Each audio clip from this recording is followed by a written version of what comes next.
अस्सलाम वालेकुम दोस्तों, आवां जो पंहिंजो अली हसन चढ़ड़ ऐं अवां ॾिसी रहिया आहियो मुंहिंजो यूट्यूब चैनल ऐं Facebook page Ali Hasan Chadhar fans. दोस्तों अॼु अव्हांखे ॼाण ॾींदासीं ड्रामा सीरियल मोहब्बतनि जो माॻ जे बारे में। मोहब्बतनि जो माॻ ड्रामो केसि ताईं हलंदो। वीडियो शुरू करण खां पहिरियां मुंहिंजे हिन चैनल खे सब्सक्राइब कयो, लाइक कयो, कमेंट कयो ऐं दोस्तनि ताईं शेयर कयो। त दोस्तों ड्रामा सीरियल मोहब्बतनि जो माॻ तमामु ज़बरदस्त ड्रामो हुयो। ज़हर ज़िंदगी खां पोइ हीउ ड्रामो जेको हुयो तमामु वॾो मक़बूल वियो पे। कुझु मजबूरियुनि जे करे हिन महिल हीउ ड्रामो जेको आहे बंदि थियल आहे, पर थी सघे थो अॼु खां हीउ ड्रामो हलायो वञे। पर मुंहिंजी ॻाल्हि फर्ज़ंद मलिक खजू सां थी आहे। उन चयो त हीउ ड्रामो थी सघे थो अॼु या सुभाणे न हले, परीं हले। दोस्तों ड्रामो जेको आहे ही मोहब्बतनि जो माॻ अहिड़ी दर्द कहाणी हुई जेका थर जे मारूड़नि ते ठहियल हुई। मां अव्हांखे इन जे बारे में हिकु अहम मालूमात ॾींदो हलां, जंहिंजे राति फर्ज़ंद मलिक खजू हिकिड़ी पोस्ट रखी हुई ऐं हुन खां मूं मालूम कयो त ड्रामो सीरियल मोहब्बतनि जो माॻ जेको आहे उनजो वाइंड अप कयो पियो वञे। ड्रामो सीरियल मोहब्बतनि जो माॻ कुझु किस्तनि खां पोइ बंदि थी वेंदो ऐं हिन जी कहाणी जेका आहे हिन खे हिते वाइंड अप कयो वियो आहे। हिन जो ही आख़िरी स्पेल हुयो जेको शूट थी रहियो हुयो। हाणे तक़रीबन 20 खां 25 किस्तनि खां पोइ हीउ ड्रामो जेको आहे हमेशा जे लाइ बंदि थी वेंदो। उन ड्रामे खां पोइ कहिड़ा ड्रामा ईंदा इहा मालूमात तव्हांखे बाद में ॾींदुसि। ऐं मां ॻाल्हि कंदो हलां त तकरार ड्रामो जेको आहे उहो बि अॼु राति हलंदो।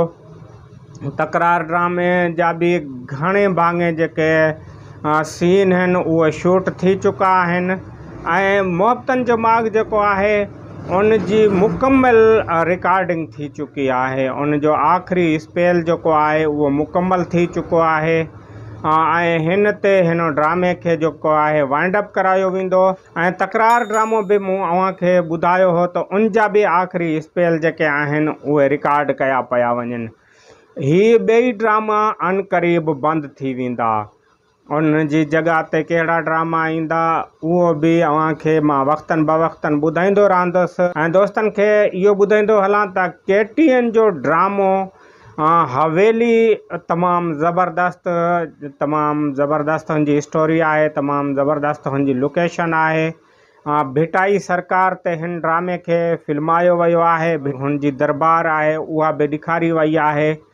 ऐं हीउ ड्रामो जेको आहे उतां जी अकासी बि थियल आहे। हिकु तमामु बहितरीनु ड्रामो आहे जेको पीर हूंदा आहिनि चाचा भाटिया उन्हनि ते मुश्तमिल आहे। ऐं सिंधियुनि जी जेका कहाणी आहे ऐं सिंधी जेके पीरनि सां मुहबत कंदा आहिनि उन जी कहाणी आहे। हिकु तमामु ज़बरदस्त कहाणी आहे।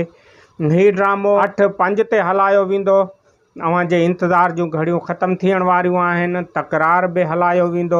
थी सघे थो मोहब्बतनि जो माॻ जेको ड्रामो आहे उहो अॼु न हली सघे। कोशिशि हले पई त हिन ड्रामे खे हलायो वञे, पर कुझु जेके रिकॉर्डिंग जा इशू हुआ उहे त मुकमल थी विया आहिनि, पर उन खां अलावा जेके एडिटिंग जा मसइला आहिनि थी सघे थो अॼु केसि त एडिट थी वञे। जे अगरि के एडिट थी वई उन्हनि वटि ॿिया बि ड्रामा पिया आहिनि जेके हलाइणा आहिनि। हीउ ड्रामो एडिट थी वियो त हिन खे हलाईंदा ऐं तकरार खे त ज़रूरु हलाईंदा। अञा बि तकरार जे बारे में बि ॿुधायो पियो वञे त मतां थी सघे थो हीउ ड्रामो बि अॼु न हली सघे, पर हीउ ज़रूरु हलंदो। पर हवेली जो जेको मां अव्हांखे ॿुधाईंदो हलां त हवेली ड्रामो कंहिं बि सूरत में हलंदो। ही अपडेट हुई अव्हांखे ॾियणी हुई त मोहब्बतनि जे माॻ में मोहब्बतनि जो माॻ जो जेको आख़िरी शेड्यूल आहे, आख़िरी स्पेल उहो रिकॉर्ड थी चुको आहे। दोस्तों अव्हांजा जेके पसंदीदा ॿई ड्रामा आहिनि, ॿिन्हिनि ड्रामनि खे तकरार हुजे मोहब्बतनि जो माॻ हुजे उनजो वाइंड अप करायो पियो वञे ऐं जल्दी हिननि जो वाइंड अप थी वेंदो। उन जी जॻह ते जेके ॿिया ड्रामा ईंदा उहे तमामु ज़बरदस्त हूंदा। ड्रामो फर्ज़ंद मलिक खजू खे बि मिलियो आहे। ॿियनि डायरेक्टरनि खे बि ड्रामा मिलिया आहिनि जेके कुझु रिकॉर्ड थी रहिया आहिनि, कुझु हाणे रिकॉर्ड थींदा।